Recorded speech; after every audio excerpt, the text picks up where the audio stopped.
자, 다음은 여당인 더불어민주당 내부에 갈등이 좀 있습니다. 오늘 그와 관련된 의원총회도 열리는데요. 그 기사부터 좀 보겠습니다. 자, 여기 보시면요. 제목이 두 줄이죠. 두 가지 내용이 있습니다. 상반됩니다. 먼저 첫 번째는 보궐선거 후보 먼저 정했다가 흥행 참패했다. 그러니까 이번에는 먼저 정하면 안 된다. 그런 소리예요. 자, 아래 제목입니다. 당원 뒤집었다가 선거 참패했다. 그러니까 이번엔 뒤집으면 안 된다는 거죠. 경선 연기를 둘러싼 두 가지 시각입니다. 각각의 무슨 근거들은 있어요. 논리도 갖고 있고요. 좀 더 보겠습니다. 오늘 여당 의원총회가 열립니다. 경선 연기를 둘러싸고 격돌이 예상이 된다는 거죠. 여기 보면 이낙연, 정세균 등 6명 대선 주자는 경선 미뤄야 한다는 입장이에요. 원래대로라면 9월 초에 후보를 뽑아야 됩니다.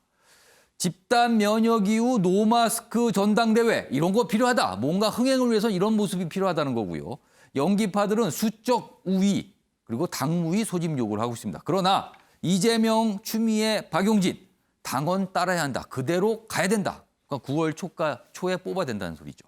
무분별한 원칙 수정은 구태 정치일 뿐이다. 송영길 대표는 당무위 회부, 지도부가 판단할 몫이다. 이렇게 또 얘기를 하고 있는 상황입니다. 두 가지 모습을 좀 나타내고 있어요. 자, 그럼요. 이와 관련된 민주당 내부의 목소리 들어보겠습니다.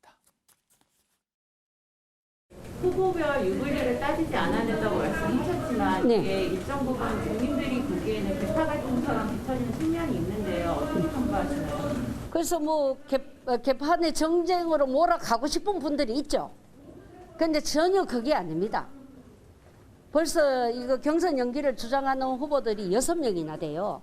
그대로 하자는 분은 3분이고요. 선거라는 것은 잔치 아닙니까? 잔치. 잔치집에 손님도 없는데 자기들 혼자 어떻게 잔치를 합니까? 무난히 질 것 같은 선거를 한다는 것을 저는 막아야 된다. 그분들이 생각하는 나름대로 충정이 있을 것이니까 서로 22일 날 의원총회를 통해서 이렇게 표출이 되면 그게 갈등의 격화로 가지 않고 잘 저희 지도부가 수렴하도록 하겠습니다. 당 대표는 당무위원회 의장이자 당무위원회 소집 권한을 가지고 있고 모든 당규에 대한 총괄적 집행 권한을 가지고 있습니다. 해석을 하고 따라서 상당한 사유가 있어 당무위원회에 붙일 사항이 아니냐는 대표와 지도부가 판단하는 것입니다. 자, 지금 벌어지고 있는 이 갈등 양상에 대해서 다음 기사는 평가를 하고 있습니다. 보시죠. 권력 투쟁만 보이는 여당 대선 레이스다. 지금 상황을 권력 투쟁이라고 보고 있습니다. 좀 더 자세히 보겠습니다. 이재명 그리고 비이재명 경선 연기 갈등의 해묵은 개파 대결 수면 위로 떠올랐다. 그러니까 이재명 경기지사를 바라보는 시각이 드러나고 있다는 거죠, 지금. 비전과 정책 안 보이는 가운데 국민들이 어떻게 보겠나. 당에서는 이런 한탄의 목소리가 있다. 이렇게 소개하고 있습니다. 이 얘기 좀 해보겠습니다. 먼저 오창석 평론가. 지금 이 모습. 아까 송영길 대표는 뭐 충정 이런 표현 썼어요. 그러니까 대선 승리를 위한 충정. 양쪽은 다 그 충정을 보이고 있는 거다. 이렇게 한쪽에선 평가하고 있는 반면 지금 이 기사를 보면은요. 권력 투쟁이라고 보고 있습니다. 오창석 평론가는 지금 이 갈등의 본질이 뭐라고 생각하십니까? 일단 먼저 말씀드리고 싶은 게 경선이 일단은 연기가 됐어요 이미. 어느 정도는. 왜냐하면 6월 21일부터 22일 양일간 후보자 등록입니다. 이미 후보자 등록 기간이 지나버렸어요. 그렇습니다. 불가피하게 1, 2주 연기가 됐다라고 볼 수밖에 어느 없는 정도 것이죠. 조금은 미뤄질 수밖에 없다는 거죠. 이미 조금은 미뤄진 상태라고 볼 수가 있고 예. 지금 아까 전해숙 최고위원이 나와서 3명은 하자고 하고 6명은 안 하자고 하는데 예. 이 부분에 대해서 잔칫날에 손님이 있어야 잔치지 손님도 없는데 무슨 잔치냐 이렇게 얘기했는데 예. 제가 좀 아주 냉정하게 말씀드려서 6명 중에 유의미한 득표율 또는 유의미한 지지를 보이고 계신 분이 2분밖에 보이지 않아요. 그러니까 유력 대선 주자라는 측면에서 보면은 조금 다르게 볼 수 있다. 그래서 컷오프 될 가능성이 매우 높은 분들이 6명 중에 일단 오창석 있고요. 평론가 되게 굉장히 냉혹하게 지금 평가하시는 그래서 왜 거예요. 이 얘기를 말씀드리냐면 예. 왜 이 사람들이 지금까지 국민들로부터 지지를 많이 못 받을까를 생각해 봐야 됩니다. 시간이 지난다고 해서 이분들 중에 뒤집어서 지금과 다른 상황으로 전개가 돼서 결국은 본 후보가 돼서 다음 대선에 민주당이 원하는 정권 재창출을 할 수 있을까? 예. 이걸 따져봐야 되거든요. 예. 지금 국민들이 그렇게 판단하지 않기 때문에 지금 경선 연기 찬성한 6명들의 지지율이 잘 나오지 않고 있는 겁니다. 그렇기 때문에 이 부분에 대해서 그러면 합당한 명분이 있느냐라고 하는데 예. 이 6명 중에 3명은 마스크 벗고 축제 분위기에서 경선을 해야 된다. 예. 라고 얘기를 하는 것인데 지금 이건 그런 논리예요, 지금. 반대로 얘기하면 마스크를 끼고 있을 때는 국민들이 판단력이 흐려집니까? 마스크는 건강을 위해서 가리고 있는 것이지 예. 시야를 가리고 있는 것이 아닙니다. 아. 그렇기 때문에 이 부분에 있어서 문재인 대통령이 당대표부터 지켜왔었던 원리 원칙을 무엇을 통해서 깨려고 하는지에 대한 명분이 아직도 정확하게 나온 게 하나도 없습니다. 그리고 저는 솔직히 좀 말씀드려서 예. 이낙연 전 대표가 당헌 당규상 예. 당대표의 임기를 끝내지 못하고 나올 것이라는 걸 알고 당대표 선거에 출마를 했고 예. 그리고 본인의 레이스에 맞춰서 당대표의 임기를 끝내기 전에 당연 당규상에 맞춰서 사퇴를 했어요. 예. 그렇다면 본인의 타임라인은 지금 그대로 오고 있는 겁니다. 아, 그걸 감안했을 것이다. 예. 근데 오고 있는데 지금 안 된다라고 얘기하는 이유는 뭘까요? 본인이 당대표 출마할 때부터 지금까지 뭔가 어긋난 게 있으니까 발을 바꾼 거잖아요. 그러니까 이 부분에 있어서 원리 원칙을 깬 사람이 과연 누구인 것인가? 지금 뭐 권리당원 서명이 2만 명이 넘었다고 하지만 민주당의 당원 100만 명입니다. 예. 그러니까 2% 가지고 다시 다 98%를 뒤집기는 어렵고요. 그렇다면 나서서 아주 공개적으로 당원들에게 전당원 투표를 한번 해보자라고 과감하게 얘기할 수 있는 후보는 누가 있는가? 왜냐하면 지금 여러 가지로 조사를 해보면 예. 민주당 당원들도 그렇고요. 민주당 당원이 아닌 민주당 지지 의사를 표현하는 모든 국민들도 그렇고요. 경선 연기를 원하지 않습니다. 그리고 지금 경선 연기를 한다고 해서 민주당에게 표심을 줄 수 있는 것인가? 예. 경선 연기를 한다고 해서 지금 현재 좋지 않은 취업 시장이 갑자기 바뀝니까? 예. 부동산 시장이 바뀝니까? 남북 관계가 개선이 됩니까? 민주당의 지지율이 올라갑니까? 그렇지 않아요. 막연하게 시간을 끌자는 것처럼밖에 보이지 않는 이 상황에서 예. 민주당 지도부라든지 민주당을 지지하는 사람들이 경선 연기를 마뜩치 않아 하는 건 당연한 거거든요. 그렇기 때문에 이 부분에 있어서는 제발 큰 그림을 봐야 된다. 지금 호시절이 아니에요, 민주당에게.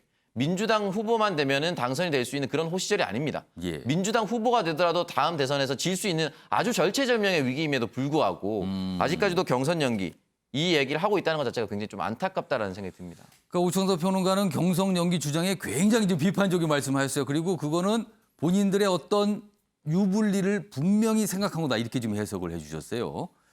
장혜찬 평론가는 지금 이 경선 연기 갈등의 본질이 뭐라고 생각하십니까? 그러니까 본질은 이재명 지사 견제죠.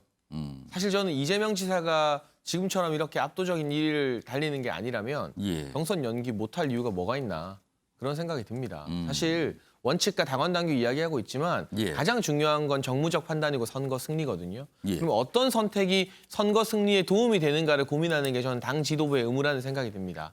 비단 민주당뿐만이 아니라 국민의힘도 마찬가지예요. 8월에 버스 출발하니까 모두 타라?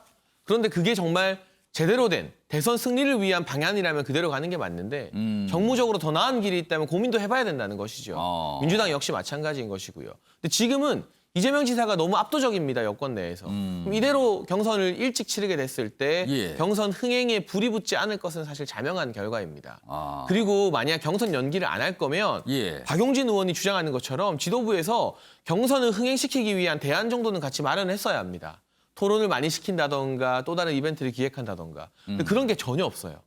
어떠한 대선 경선 기획을 위한 아이디어도 보이지 않는데 예. 일정은 그대로 간다. 그러면 사실 경선 연기하지 말자고 한 박용진 의원이나 추미애 전 장관도 불만이 속으로는 쌓일 수밖에 없는 부분이거든요. 그 부분을 실제로 언론 인터뷰에서 많이 지적을 하고 있고요. 예. 그래서 송영길 대표가 이재명 지사 될 후보 밀어주자 이쪽으로 마음을 굳힌 것이 아닌가. 하지만 지금 일찍 이재명 지사가 최종 후보가 되었을 때 과연 대선 국면에서 민주당에게 마냥 좋을 것이기만 한가. 예. 그 부분에 대해서 어쨌든 전 당원이나 전 의원들의 총의를 모아보는 이 집단 지성의 힘을 빌리는 과정이 저는 필요하다고 생각을 하고요. 예. 이재명 지사 입장에서도 논란이 이 정도로 불거지면 예. 억지로 막 방어하고 밀쳐내서 경선 연기 안 시켜봤자 본인 이미지에 타격이 갑니다. 그럼 나머지 후보를 지지했던 분들, 예를 들면 이낙연 전 대표나 정세균 전 총리를 지지했던 분들이 예. 이 경선 결과에 깔끔하게 승복을 하겠습니까?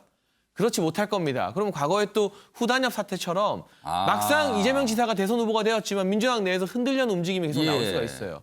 차라리 저는 통 크게 전략적으로 경선 연기를 이재명 지사가 수용해 준다면 예. 그래도 결과는 안 바뀔 것 같거든요. 어. 그러면 진 후보들의 지지자들이 이재명 지사의 승리를 완전히 인정하고 승복하면서 민주당이 원팀이 될 가능성이 더 높지 않나. 지금 이 정도 소란이 일어났으면 이재명 지사가 통 큰 결단을 내리는 게 본인에게도 그리고 민주당에게도 전략적으로 더 나은 수가 아닌가 싶은 생각이 좀 듭니다.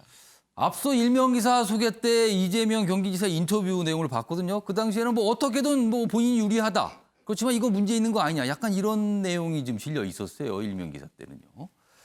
자, 배정훈 교수님. 네. 오늘 의원총회가 열립니다. 경론이 벌어질 거로 예상됩니다. 지금 오창석 평론가, 장해찬 평론가 두 분 말씀 들었지만 이런 각각의 어떤 논리들이 있어요. 지금 주장에는요. 오늘도 아마 치열하게 벌어질 텐데 그 이후에 지도부 뭔가 결정을 할 겁니다. 어떤 결론으로 갈 것 같습니까? 제가 볼 때는 지도부의 고심이 더 깊어지는 그런 상황으로 가지 않을까. 더 깊어진다. 그렇습니다. 해결되는 게 오늘 이제, 아니고요. 그렇습니다. 오늘 이제 토론 배틀로 하는데 오늘 결론이 나오지 않을 겁니다. 오히려 격렬한 투쟁만 노출이 더 심화될 것으로 그러면 보입니다. 의원총회를 열은 것이 오히려 더 갈등을 키울 수도 있다. 이렇게 보시는 겁니까? 저는 그렇게 봅니다. 근데 이제 왜 그러면은 의원총회를 소집을 했느냐, 송영길 예. 대표가.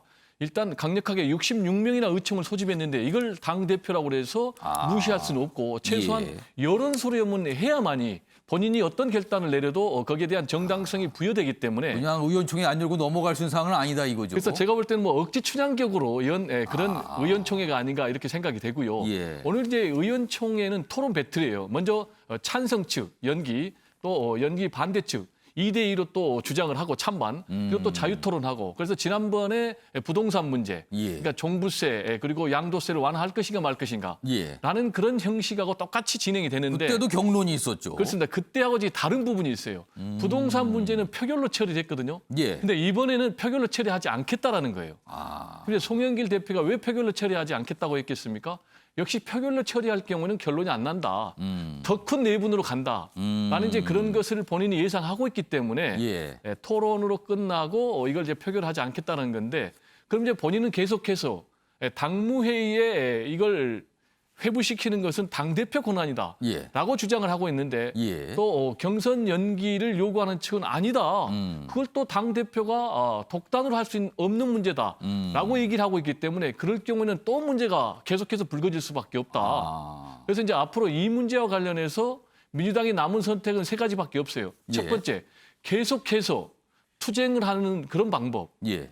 또 하나는 어정쩡한 봉합. 그게 무슨 얘기냐면 지금 송영길 대표 같은 경우는 이미 경선 일정이 준비 부족으로 어그러지고 있는 이런 상황이기 때문에 예. 한 뭐 2, 3주 정도 늦춰가지고 양쪽의 주장을 어느 정도 봉합하는 연기를 하는데 좀 어정쩡하게 연기를 하는 거네요. 네, 그런 방법이 하나 있고 이제 마지막으로 세 번째는 9명의 후보자들이 예. 모두 난상 토론 거쳐서 깨끗하게 합의를 해서 예. 서로 축제 분위기로 가는 이 세 가지 방법이 있는데 그럼 배종훈 교수님께서 그 세 가지 중에 어느 쪽이 가장 가능성이 크다고 역시 이제 보세요? 가장 좋은 것은 세 번째 방법이죠. 왜냐하면 특히 이제 이번 대선 같은 경우는 각각 보수와 진보와 예, 보수 예. 진영이 1대1로 대결할 가능성이 굉장히 높거든요. 예. 그래서 100만 표 미만의 51대 49의 싸움이 될 것이다. 그러면 이제 이 자기들의 진영의 표가 누수됨이 없이 결집을 해야 되거든요. 예. 근데 특히 아시겠지만은 이재명 지사 같은 경우는 지금 친문들이 굉장히 비토 정서가 강하지 않습니까? 예. 그런데 대선 후보가 된다고 해도 적극적인 협력을 끌어낼 수 있을 것인가? 라는 숙제가 남아 있기 때문에 예. 제가 볼 때는 가장 좋은 것은 통 큰 본인이 배를 통해서 어느 정도 뭐 한 달이든 두 달이든 상대방이 수용할 수 있는 그런 대결단을 내려서 당내도 수습을 하고 그리고 국민들 보기에도 야 이재명 정말 지도자감이다. 이런 모습을 보여주는 것이 가장 좋은 것이 아닌가. 왜냐? 지금 뭐 한두 달 연기한다고 그래서 예. 이재명 대세론이 그렇게 붕괴될 가능성도 없고 이 순위가 바뀔 가능성이 없기 때문에 아마 이재명 지사도 최근에 인터뷰 행간을 보면은 이런 부분에 대해서 좀 고심하고 있는 것 아닌가 이런 좀 느낌이 듭니다. 한겨레 일면기사 다시 한번 보겠습니다. 지금 장해찬 평론가 배종훈 교수님의 말씀하신 공통점 중에 하나는 이재명 경기지사가 통 크게 뭔가 좀 결정했으면 좋겠다. 이 말씀을 하셨거든요. 근데 이 인터뷰 내용 보면은요. 경선 미뤄도 나에게 유리. 그러나 여당 실내 추락 보면은 반대쪽이 좀 더 반대 목소리가 더 강한 것 같아요. 지금 인터뷰 내용 보면은요. 과연 어떤 결정이 있을런지 그리고 의총, 오늘 의총에서 과연 어떤 모습이 나타날지 기다려 보겠습니다.